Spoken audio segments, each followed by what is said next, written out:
Bonjour à tous et bienvenue à cette conférence de CEF. J'ai le grand plaisir de présenter Timothée Fouqueret, qui est étudiant au doctorat à Paris-Sud. En fait, ils viennent de l'équipe où j'étais l'année dernière pour toute l'année, pendant mon année d'études et de recherche. Et donc, je me sens vraiment bien, un peu nostalgique et tout, d'avoir Timothée avec nous. Lui est venu pour la famille qui est installée ici, mais je l'ai invité aussi de faire une présentation sur le sujet de son doctorat autour des changements climatiques. Et l'équipe où j'étais était vraiment interdisciplinaire. Et Tim, il prend cette approche vraiment dans sa thèse. Vous verrez, c'est pas simplement la science de changement climatique, c'est aussi l'attitude des forestiers, l'intégration, leur approche au changement climatique. Donc, j'ai vraiment hâte d'avoir un peu ces premiers résultats de ce qu'on avait parlé l'année dernière. Donc, Timothée, il était fait un master en écologie à Lyon, ensuite un certificat en écologie politique à AgroParisTech, et il est en deuxième année de doctorat à Paris-Sud, Orsay, avec Nathalie Frascaria, qui fait son postdoc ici à Laval avec Jean Bousquet. Donc, il y a des liens partout. Donc, bienvenue, Tim. Merci. Est-ce que vous m'entendez bien comme ça va? Ok.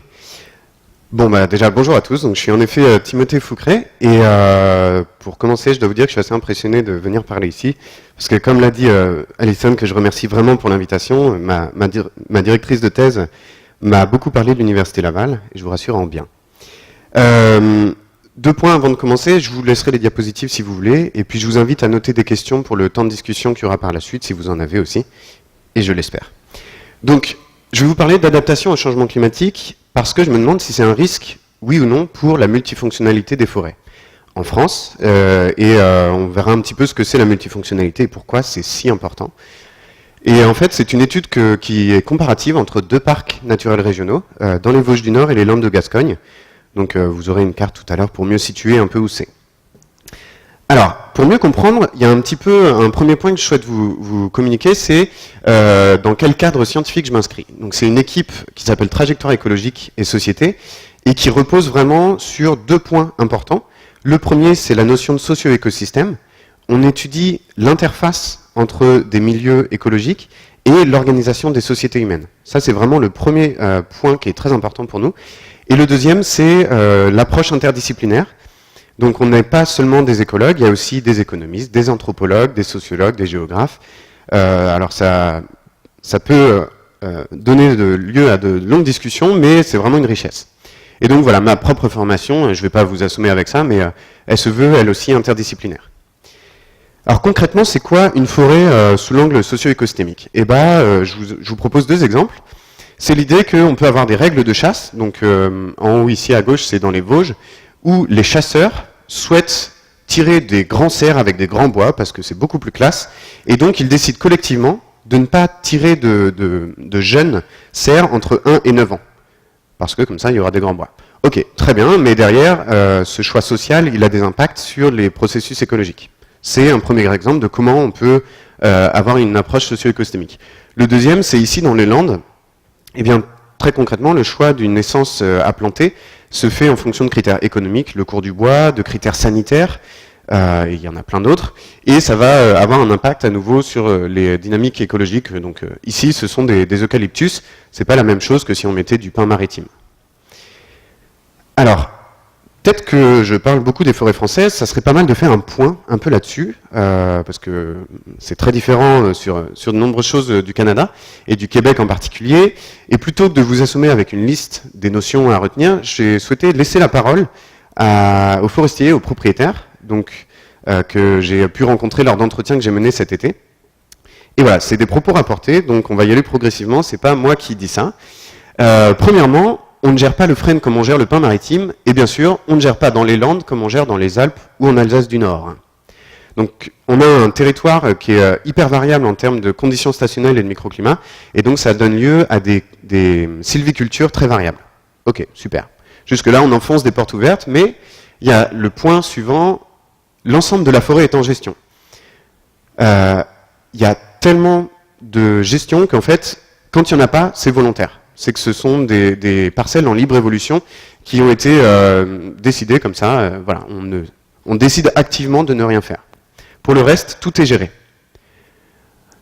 Ensuite, ce n'est pas un endroit où on protège, l'autre côté on produit quoi. Quand on produit, on protège et réciproquement. Donc sur un même espace, on va avoir des fonctions différentes, production de bois, protection de la biodiversité, gestion de l'épuration de l'eau, et ainsi de suite. Je vous donnerai un autre exemple par la suite, mais c'est ça la multifonctionnalité. Et alors de manière un peu plus provocante peut-être, il y a un forestier qui m'a dit que c'était pas du tout le cas ici. Donc vous pourrez me dire si ça se vérifie d'après vos propres connaissances.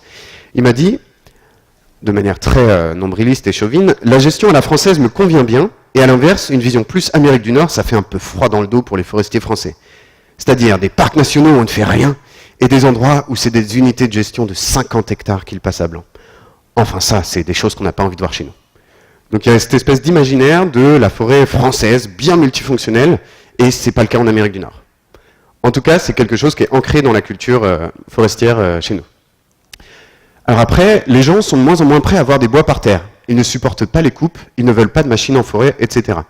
Bon, là, c'est le fait que les forestiers français font des interventions qui sont liées à la société. Il y a des pressions économiques, sociales, en particulier ici sur le paysage. Donc ils ne peuvent pas décider tout seuls de ce qu'ils vont faire. Et puis le dernier point, il y avait notamment le vieux débat de dire la futée régulière est beaucoup plus sensible à la tempête que la futée irrégulière. Ici, ce qui est assez marrant, c'est que dans cette variété de pratiques sylvicoles, on peut avoir plusieurs choix possibles sur une même station. Et en fait, c'est le choix final qui va être effectué, il va être souvent fait en fonction de valeurs. Alors il y a des débats interminables sur la plantation ou la régénération naturelle, sur le travail du sol ou pas, et ainsi de suite. Et ça peut avoir un impact fort sur les choix d'adaptation au changement climatique qui sont faits. Alors, pourquoi parler d'adaptation au changement climatique en termes de multifonctionnalité? Donc vous avez compris que la multifonctionnalité, c'est sur un même espace plein de choses différentes. Ici, j'ai mis les habitats naturels, la chasse, production de bois. J'aurais pu mettre des questions de risques sanitaires aussi. Ça compte et c'est quelque chose que les Français, en l'occurrence, c'est mis dans les lois, veulent conserver. Après, quand je parle d'adaptation, eh bien, on a souvent en tête, en particulier quand on étudie la biologie, les questions d'adaptation biologique, à la Darwin, quoi. Donc, par des processus de sélection naturelle, et parfois aussi par des questions de plasticité phénotypique, le fait que les organismes vivants vont s'adapter au changement climatique. Moi, ça m'intéresse, mais ce qui m'intéresse encore plus, c'est une adaptation stratégique. Donc c'est l'idée que les humains, pour répondre à leurs objectifs, vont mettre en place des stratégies, ils vont utiliser leurs atouts économiques ou autres, et par exemple pour produire du bois dans un climat qui change, ils vont stratégiquement opter pour un mélange d'essence ou diminuer la rotation des cultures. Des cycles sylvicoles, pardon. Donc c'est cette approche-là qui m'intéresse. Et quand je parle de changement climatique, je parle autant des effets incrémentiels de long terme avec des variations phénologiques liées à la pluviométrie, à la température, qu'à des impacts ponctuels comme les incendies, les risques sanitaires ou des questions de tempête. Donc le problème, c'est que, en fait, en s'adaptant, des forestiers, ils peuvent favoriser une des fonctions de la forêt au détriment des autres. Et moi, ce que je regarde, c'est ça. Comment ça se passe ? Et est-ce qu'on ne peut pas trouver des solutions qui soient gagnantes pour la multifonctionnalité? Alors, maintenant, je vous dois d'être tout à fait transparent. Là, je vous ai parlé de plein de choses, mais derrière toute recherche, il y a quand même des postulats, et les miens sont les suivants. C'est que, avec le changement climatique, on sait que ça va se passer, mais on ne sait pas dans quelle forme, sous quel cocktail ça va arriver. Et donc, face à cette incertitude, les stratégies qui sont les plus gagnantes sont celles de stratégies sans regret et diversifiées. Alors, le changement climatique, il peut autant affecter les milieux naturels que les dynamiques socio-économiques. Donc, côté naturel, l'idée, c'est de garder un maximum de diversité biologique en se disant qu'à l'avenir, dans un des scénarios climatiques qui va nous tomber dessus, on aura des réponses évolutives pour qu'il y ait le maintien des processus écologiques. Donc là, je vous donne un exemple, c'est dans les Landes à nouveau. Il y a une pratique qui a été irréversible, c'est-à-dire qu'ils aiment beaucoup travailler le sol, les Landais, ça c'est leur grande passion, et en faisant ça, parfois, ils vont transmettre des champignons d'une parcelle à l'autre. Donc la réversibilité, là, c'est pas top. Et ils sont contraints sur une parcelle qui est infectée, eh bien, de changer de culture, et là, ils ont mis de l'eucalyptus. Donc niveau acceptation sociale, c'est assez difficile en France. On voit qu'ils n'ont pas forcément fait le choix du sans regret. Alors sur les dynamiques, les évolutions socio-économiques, c'est pareil. Quand on ne sait pas quoi faire, l'idée c'est de ne pas mettre tous ses œufs dans le même panier. Et donc de diversifier les stratégies. C'est un peu comme en écologie avec le bet hedging, où on va garder un maximum de diversité face aux incertitudes. Donc concrètement, en forêt, les choix stratégiques, ça peut être de garder des classes d'âge différentes, des essences différentes, des mélanges d'essences, des manières de pratiquer la sylviculture différentes. Bon, ça c'était pour les postulats de recherche. On va pouvoir maintenant avoir un petit peu un point de vue sur les premiers résultats que j'ai. Et je tiens à redire, voilà, je suis en cours d'analyse, donc c'est pas tout à fait finalisé. Alors face à une question aussi large, j'ai souhaité découper mon approche en 3 parties. La première chose, c'est d'aller voir les gens individuellement et de leur demander ce qu'ils font en termes d'adaptation au changement climatique. Ça a été ce que j'ai effectué avec des diagnostics à dire d'acteurs, donc une enquête de terrain concrètement. Je suis allé voir les gens et on a fait des entretiens semi-directifs. Mais le problème, c'est que là, je leur parle de manière individuelle. Et si le maire de la commune de Niederbronn, dans les Vosges du Nord, me dit qu'il va faire un mélange d'essence, et peut-être que le chasseur, il va dire non. Moi, chasseur de Niederbronn, je n'en ai pas envie. Donc en fait, les choix qui sont faits, ils doivent être discutés collectivement. Et c'est pour ça qu'après cette première approche, je souhaite étudier les choix d'adaptation des forestiers en groupe, de manière collective. Et je vais vous détailler un petit peu la méthodologie que je vais utiliser. C'est des jeux de rôle, on appelle ça la modélisation d'accompagnement. Et à partir des parties qu'on va jouer, ce qui m'intéresse, c'est d'analyser ce qui se passe en termes stratégiques et de voir aussi la place de la biodiversité dans tout ça. Comment on l'intègre, est-ce qu'on ne fait pas un peu n'importe quoi, ou est-ce qu'au contraire, on essaye d'avoir une réflexion écologique. Alors les premiers résultats, c'était ces enquêtes de terrain que j'ai menées dans des PNR, des parcs naturels régionaux, celui des Vosges du Nord et celui des Landes de Gascogne. Alors les PNR en France, c'est des structures qui, c'est écrit dans la loi, qui ont des missions de développement local, économique, surtout dans les milieux ruraux, tout en conservant la biodiversité. Et ils ont un petit peu cette chance d'avoir des missions de territoire pilote. On peut tester des choses, et si ça ne marche pas, tant pis, on aura essayé. Il y en a une 50aine en France, et j'en ai choisi 2, que j'ai voulu comparables. Donc c'est des massifs forestiers, productifs, ruraux, il y a des questions de densité, par exemple démographiques, qui sont à peu près similaires, mais tout de même comparables, mais surtout très contrastés. Parce que concrètement, quand vous allez dire à un Vosgien qu'il est comme un Landais, là ça va être la bagarre. Un Vosgien, c'est un gars qui a 400 ans d'histoire forestière derrière lui. Quand il parle de forêt, c'est un massif cohérent, quoi. Et la forêt, pour lui, c'est vraiment une chose qui est belle, il y a vraiment une approche paysagère forte.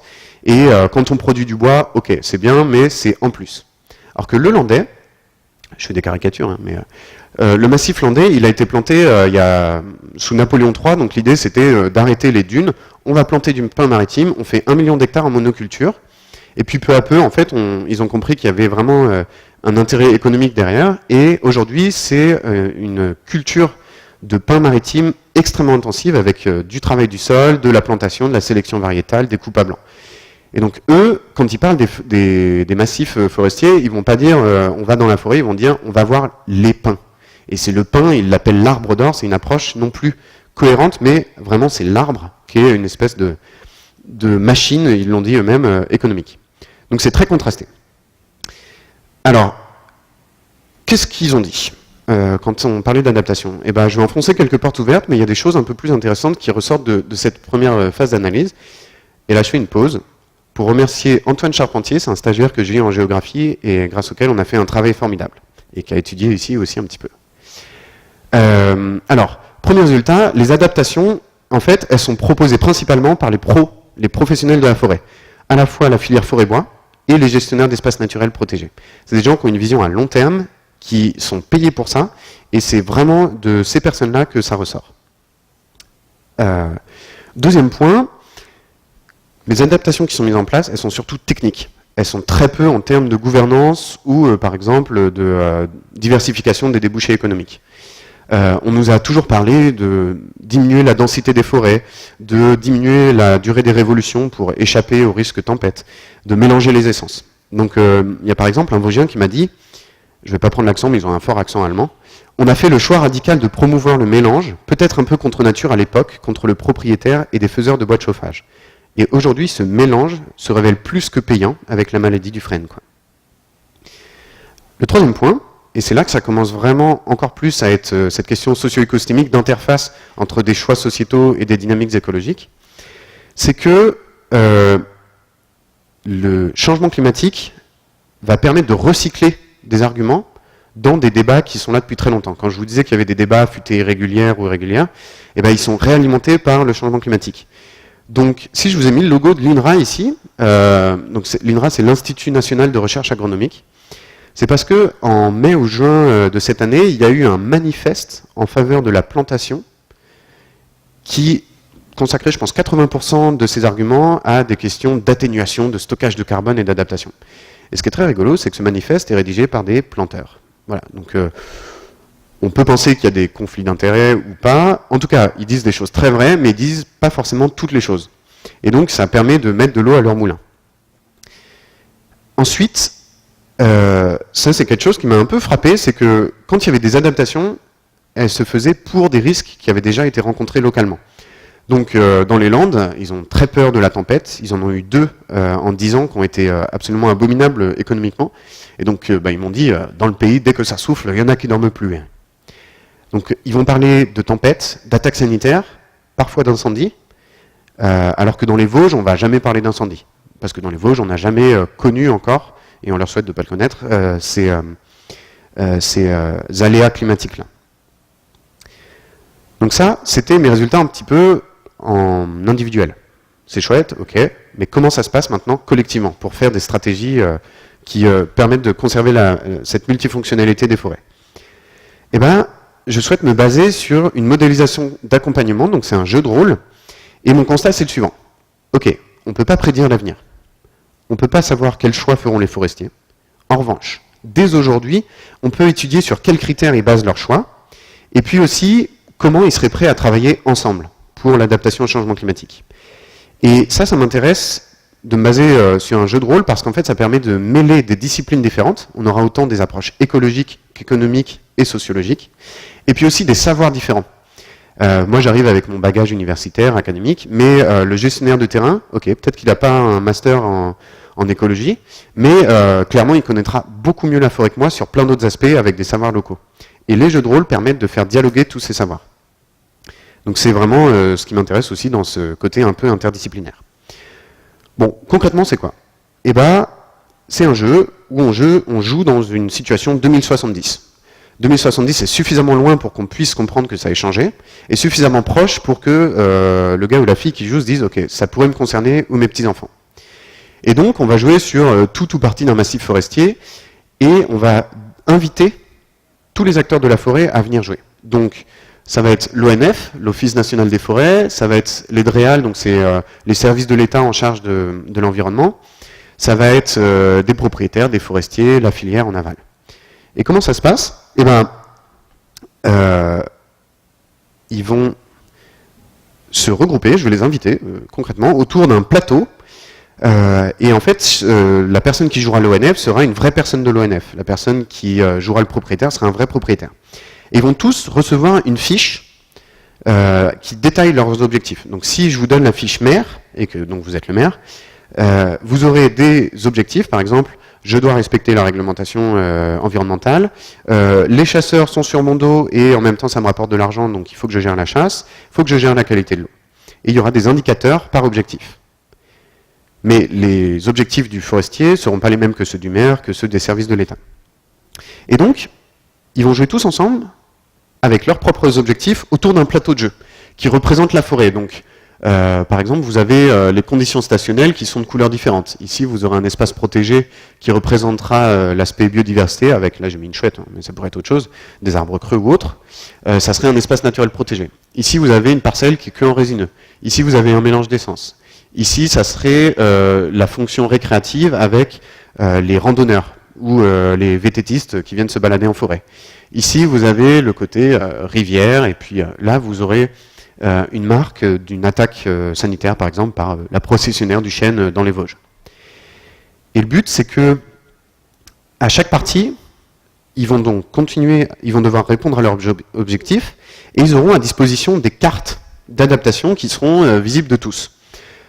Donc, par exemple, moi, forestier, je me rends compte que ma production de biomasse, ça commence à être un peu n'importe quoi, parce que ça fait 2 ans que j'ai des attaques de processionnaires. Je tire une carte d'adaptation, je la choisis, et elle dit, OK, on va faire du mélange d'essence. Sur la carte, il y a indiqué +1 en biodiversité, -2 en économie du bois, parce que mélange d'essence, c'est plus compliqué à aller récolter. +2 en paysage, les gens adorent le mélange d'essence en France. Et donc, le forestier, il dit, OK, moi j'ai ma carte, je vais la mettre en place, super. Et puis le maire, derrière, il va dire, OK, mais si tu veux faire ça, tu vas devoir ouvrir une piste pour aller dans la forêt. Moi, j'ai pas envie, parce que derrière, le chasseur, ça va faire en sorte que les populations de cervidés vont s'en aller ou autre. Et donc, à partir du moment où ils jouent ensemble, ils vont être obligés de discuter ensemble et de mettre en place, ou pas, il peut y avoir des conflits, des situations d'adaptation. Et une partie, si on dit qu'elle dure 5 tours, à la fin de chaque tour, ils vont avoir un feedback sur leurs indicateurs. Le maire, le forestier, s'il fait le choix du mélange d'essence, il aura un feedback à la fin sur OK, combien j'ai fait d'argent avec du bois, combien j'ai respecté la réglementation environnementale et je me prends une amende si je ne respecte pas ou pas. Et donc, moi, en fait, mon boulot, au cours du jeu, c'est de noter, d'observer, d'enregistrer avec des caméras ou des micros. Et en fait, c'est extrêmement drôle aussi parce que les gens se prennent au jeu. J'ai moi-même eu l'occasion d'en faire et c'était un jeu que j'ai pas construit, mais c'est une méthodologie qui existe depuis maintenant une vingtaine d'années. Et le jeu, en l'occurrence, faisait inverser les rôles de l'écologiste et du promoteur immobilier. Et vous aviez des écolos qui disaient « Ah, mais là, le piaf, faut aller le défoncer. » et tout. En fait, ils sortent vraiment leur manière de réfléchir, parfois de manière plus ou moins rigolote, mais c'est quelque chose qui a été éprouvé. Voilà. Et puis, une fois les parties jouées, moi c'est un outil pour accéder à des stratégies qui sont mises en place. Je souhaiterais les analyser pour voir en quelle mesure la biodiversité est prise en compte là-dedans. Et pour ça, je souhaiterais utiliser une sorte de double axe. Le premier, c'est de voir si les gens, quand ils parlent de biodiversité, ils vont en parler de manière utilitariste. Je vous donnerai des exemples juste après. Ou de manière conservationniste, s'ils s'adaptent par la biodiversité ou pour la biodiversité. Et puis, ce qui m'intéresse aussi, c'est de voir s'ils sont très interventionnistes, s'ils disent, OK, là, le changement climatique, ça va trop vite pour l'évolution naturelle des milieux forestiers, il faut qu'on fasse quelque chose. Ou si, au contraire, c'est plutôt de l'adaptation biologique, en disant, on laisse évoluer, dans le tas, ça va fonctionner.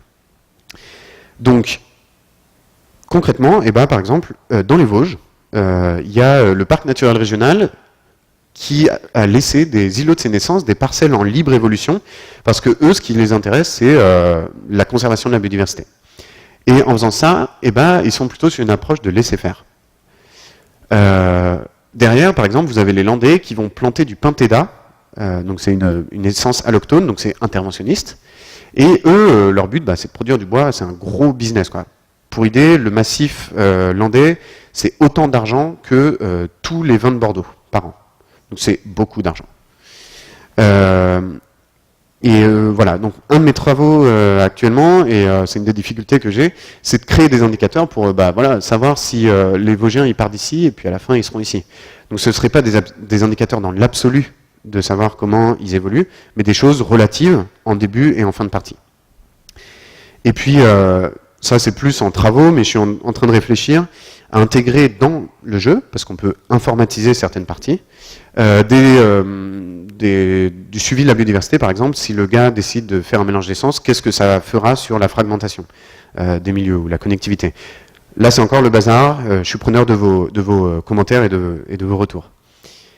Donc, vraiment, l'idée, c'est qu'aujourd'hui, mes premiers résultats montrent que l'adaptation, elle est pensée de manière assez égocentrée, selon les propres objectifs des acteurs, et pas encore de manière systémique. Et que c'est surtout une adaptation qui est technique. Et que pour analyser maintenant la nécessité des stratégies sans regret et diversifiées, il y a des serious games, des jeux de rôle qui permettent d'explorer ces stratégies d'adaptation dans une approche interdisciplinaire.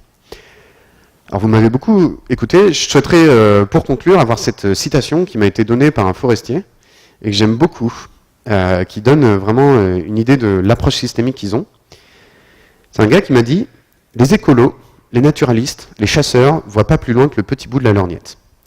Alors que les forestiers sont obligés de penser global, parce que le bois que je coupe aujourd'hui, c'est pas moi qui l'ai mis en route, c'est mes prédécesseurs. Donc je pense que les forestiers ont une vision beaucoup plus globale de la problématique globale dans l'espace et globale dans le temps. » Voilà, merci de votre attention. Je vous invite à me critiquer vertement, parce que c'est comme ça que je pourrais m'améliorer. Et puis, place à la discussion, je crois. Voilà, vous avez aussi mon adresse email.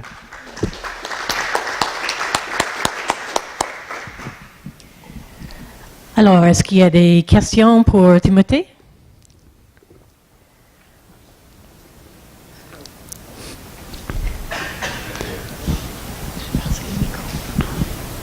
Je vais briser la glace. Est-ce que les gestionnaires des Vosges et ceux des Landes ont accès à de l'information, je dirais, assez précise sur ce que pourraient vouloir dire les changements climatiques dans leurs régions respectives? Parce que j'imagine que si les scénarios sont très différents, leurs réactions vont probablement être très différentes également. Ouais. Alors, oui, ils y ont accès sous condition, enfin, à ceci près que parfois l'information n'est pas très raffinée à une échelle temporelle et régionale précise. Mais en fait, ce qui s'est passé, c'est qu'en 99, il y a eu une énorme tempête qui a mis à plat une grande partie des forêts françaises. Et à partir de ce moment-là, il y a eu un consortium de recherche lancé par des appels à projets publics qui fait qu'aujourd'hui, l'information, elle circule bien. Et d'ailleurs, une des questions de nos entretiens, c'était « Avez-vous de l'information et si oui, où ?» Donc il y a de plus en plus des choses comme ça qui sont faites. Ouais. Ça répond à votre question? Ok. Je vais laisser Donc, bonjour, merci pour la présentation, c'était vraiment très intéressant. De mon côté, ça fait pas un certain temps, mais pas si longtemps que je trouve que le secteur forestier est vraiment un terreau fertile pour réfléchir sur le développement durable et ces différentes questions-là, pour toutes les raisons que les actes sont en forêt, puis vous en avez parlé dans votre présentation, puis ça l'imageait bien. Ma question, c'est, ça déborde un petit peu de votre méthodologie, mais je trouvais qu'il y avait des belles opportunités de réfléchir sur les différentes perspectives des acteurs lorsqu'ils qui rentrent en conflit sur les scénarios, les objectifs ou quoi que ce soit en forêt. Pour moi, c'est un aspect qui est super important parce que chacun, le gestionnaire ou celui qui fait le chasseur ou les autres, arrive à la table avec leur propre perspective de qu'est-ce que c'est la forêt, de comment ça devrait fonctionner. Puis là, on n'est pas obligé de rentrer dans les savoirs experts ou bien des gens qui sont là plus comme amateurs ou peu importe, mais juste à cette notion-là, puis vous avez dit les conflits qui peuvent se produire, mais il y a quelque chose d'intéressant à ce niveau-là, dans ma perspective, en tout cas sur le dialogue, comment les personnes arrivent à trouver des solutions, des alternatives. Je ne sais pas comment vous voyez ça, je sais que c'était plus au niveau des indicateurs par rapport aux objectifs. Oui, exactement. Ouais. Bah là, vous soulevez un point qui est assez délicat, c'est-à-dire qu'en construisant le jeu, je vais caricaturer, je vais simplifier. Après, ce qui est très partagé, c'est que qu'on soit chasseur, propriétaire, gestionnaire public ou autre, il y a la volonté de multifonctionnalité. Donc ça, tout le monde est d'accord. Après, bien sûr, c'est une des fonctions qui est plus ou moins mise en avant, mais ça reste un milieu qui est très conservateur, clairement, et le point de vue des chasseurs est très peu nuancé. Enfin, la plupart du temps, eux, ce qui les intéresse, c'est le trophée, et ils vont chasser une fois par mois pour impressionner le copain millionnaire qu'ils ont invité. Ça arrive, hein. Les gestionnaires de la forêt publique, limite, en fait, ils n'ont pas leur mot à dire sur comment ils voient la forêt, parce que c'est des directives de l'État, avec 3 missions. Production économique, qui doit équilibrer les 2 autres, que sont l'accueil du public et la protection de la biodiversité. Donc il y a des choses en fait, qui sont inscrites dans la loi, qui sont assez faciles, quoi. Et après, pour introduire la nuance, ça va être à moi de construire le jeu de manière suffisamment fine pour que, quand je joue une partie, par exemple dans les Vosges, et que je la répète dans un autre massif, alors en Ardennes ou je sais pas où, eh bien, il y a une certaine latitude pour que le maire des Vosges et le maire des Ardennes, il investisse son rôle de manière un peu différente, quoi. Donc, c'est la répétition du jeu qui me permettra de brosser un petit peu le portrait des différentes manières d'aborder les choses. Si, ouais. Ok, on pourra continuer d'en discuter après. Ouais, avec plaisir.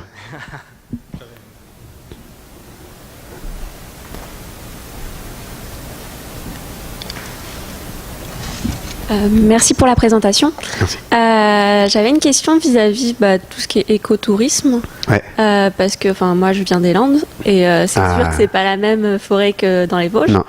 Et je pense que la forêt dans les Vosges, les gens ils vont se balader le week-end et c'est super cool et plein de biodiversité, contrairement dans les Landes. Ouais. Et comment tu gères cette différence en fait dans ton modèle? Parce que forcément qu'ils vont pas favoriser, je pense, l'écotourisme dans les Landes autant que dans les Vosges. Alors, il va y avoir deux réponses. La réponse pragmatique, c'est qu'il me reste 2 ans de thèse pour faire un jeu et que c'est costaud. Donc je pense qu'en fait, j'étais parti dans l'idée d'avoir un jeu qui me permette d'être le même jeu à la fois pour les Vosges et les Landes. Et en fait, à l'analyse des entretiens, c'est impossible, quoi. C'est vraiment des cultures différentes.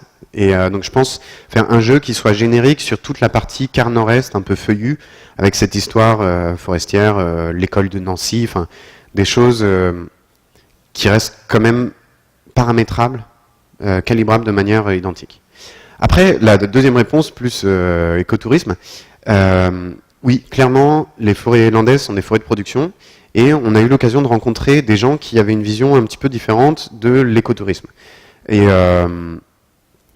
ils disaient que c'était un vrai travail pour eux d'arriver à accrocher des gens et à les faire venir dans les forêts, parce qu'il y a la compétition avec le littoral, donc les gens préfèrent aller se baigner, ou le Pays Basque, qui est pas très loin. Donc c'est une région très touristique aussi au sud-ouest.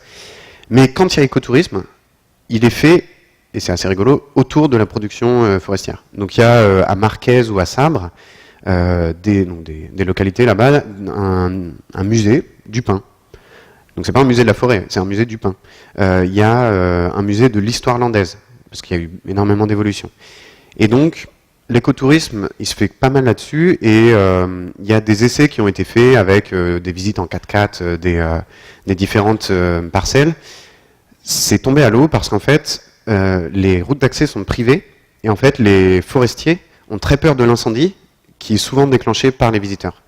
Donc, ils ont mis des bâtons dans les roues à ces projets, enfin, on peut les comprendre, et ça n'a pas marché. Mais il y avait des réponses assez rigolotes, des gens qui connaissent très mal la forêt, ils en ont peur, ils se sont fait attaquer par un écureuil, donc typiquement des Parisiens. Et voilà, il y a des choses un peu comme ça, quoi. Ouais. Autre question? Ouais. Oui. Mais d'un autre côté, je peux y aller sans micro peut-être. Est-ce que vous m'entendez ou c'est mieux avec le micro? Je crois que c'est pour l'enregistrement vidéo. Ah, excusez-moi pour l'enregistrement. Mais d'un autre côté, ce qu'on vient de parler de la discussion, je serais pas trop inquiété par ces questions-là bien spécifiques à un milieu, parce que l'exercice que tu veux réaliser, c'est une comparaison entre 2 études de cas, si je me trompe pas, d'une certaine façon, en utilisant des mots plus larges, là, à travers un jeu, mais quand même, ça reste 2 cas, les Vosges puis les Landes.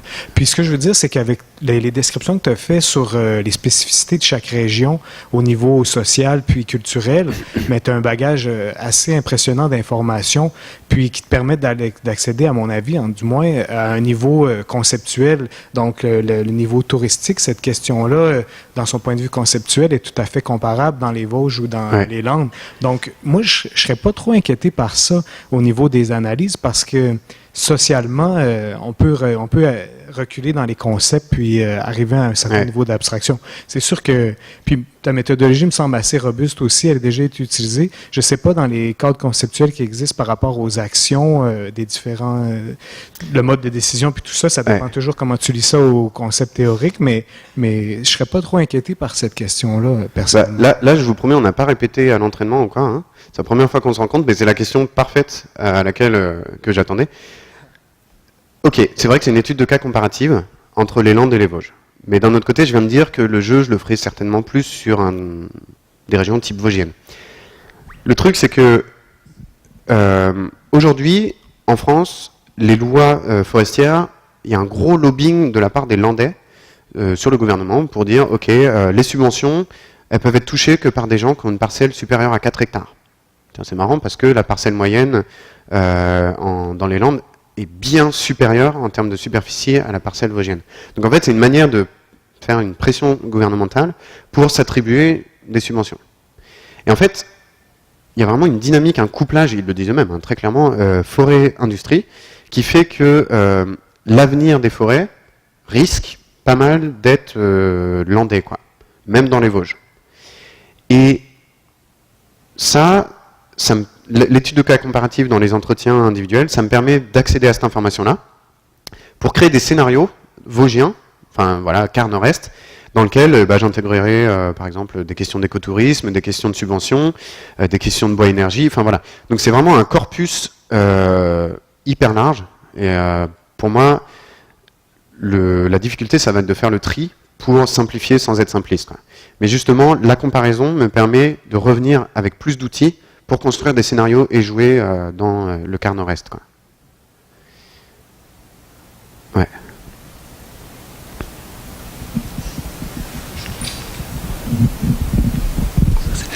J'étais un peu surpris de voir que parmi les acteurs que tu as rassemblés pour ton jeu de rôle, on ne voyait pas de gens de l'INRA, qui pourtant est un acteur majeur de la recherche en France, et notamment, il y a de gros regroupements de chercheurs INRA à Nancy, près des Vosges, et à Bordeaux, près de la forêt landaise. Par ailleurs, tu as mentionné le document qui est sorti issu de l'INRA. Donc, est-ce que c'est un choix de ta part, et si oui, pourquoi, ou est-ce que c'est parce que l'INRA ne voulait pas participer? C'est pas eux qui voulaient pas participer, et d'ailleurs, ils ont aussi des courants de pensée assez différents. Mais moi, ce qui m'intéresse, c'est de voir les choix qui vont être faits vraiment concrètement sur le terrain, et c'est pas des chercheurs qui vont les faire. Eux, ils vont pouvoir outiller les gestionnaires, ils vont pouvoir outiller les coopératives, les experts qui vont conseiller, mais c'est pas lui qui va dire je fais une coupe sélective ou là je vais planter une autre essence, quoi.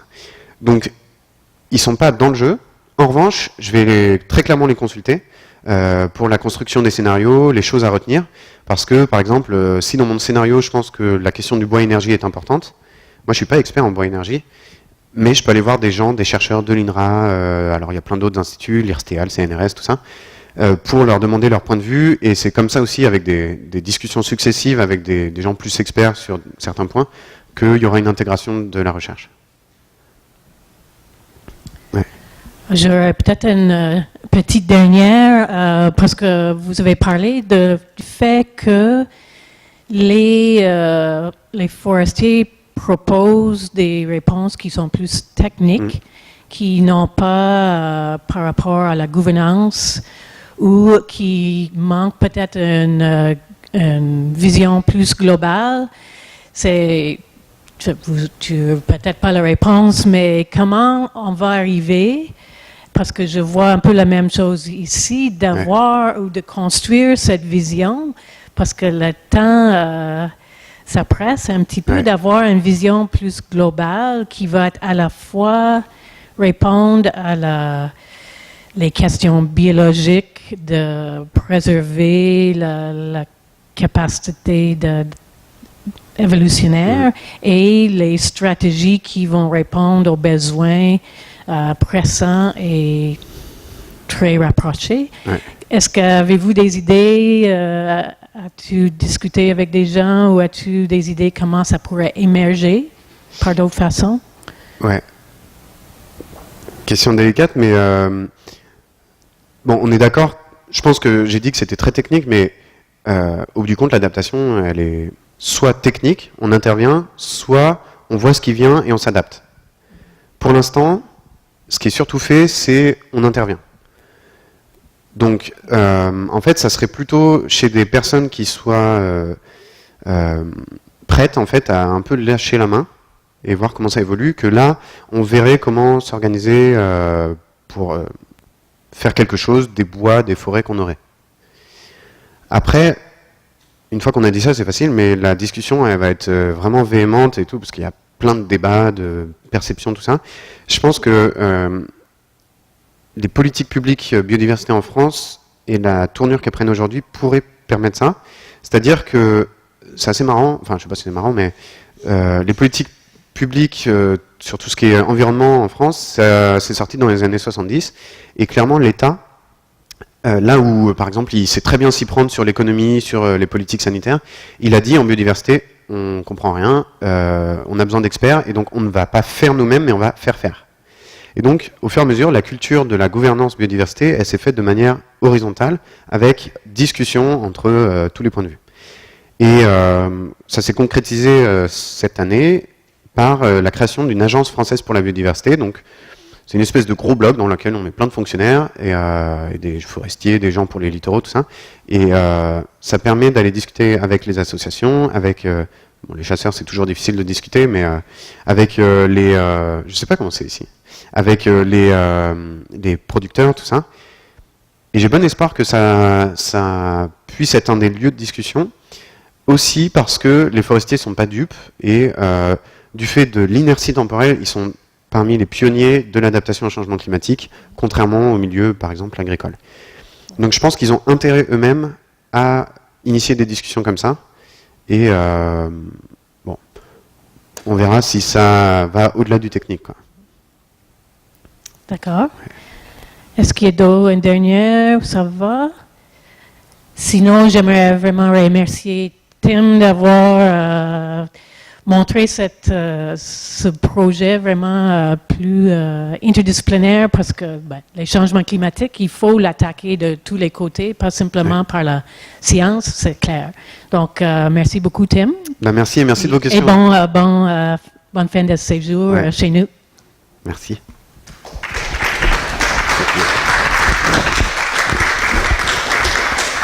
Je voulais finir en annonçant les deux prochaines conférences. Le 9 novembre, on a Jean-Marc Fleury, qui est à la chaire de journalisme scientifique ici à l'Université Laval et qui va parler de communication entre les chercheurs et les médias.